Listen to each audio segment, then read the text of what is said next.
என்னது கஷ்டப்பட்டு வீடு கட்டினா கட்டிடலாமா? ஆமாங்க. ரீசெண்டாக எங்கள் சித்தி வீட்டில் பால் காப்பி கூப்பிட்டுருந்தாங்க. நான் போய் பார்த்துருந்தேன்.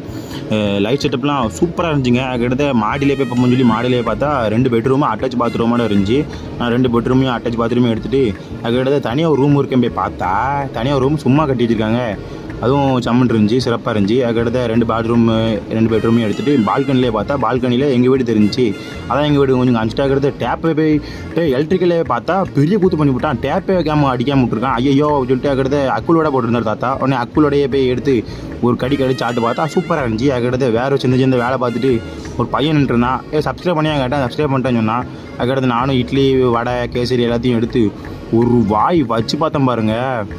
Super top notch. இவ்வளோ வேலை பார்த்ததே தெரில, அப்படி அருமையாக இருந்துச்சு. இட்லி வடை கேசரி எல்லாமே. அதுக்கடுத்து சுற்றி வீடை எடுத்துகிட்டு உங்களாலேயும் முடியும், என்னாலேயும் முடியும், யாராலையும் முடியும் வீடு கட்ட அப்படின்னு சொல்லி எங்கள் சித்தி காமிச்சிட்டாங்க. நீங்கள் எப்போ வீடு கட்ட போகிறீங்க? நன்றி, வணக்கம்.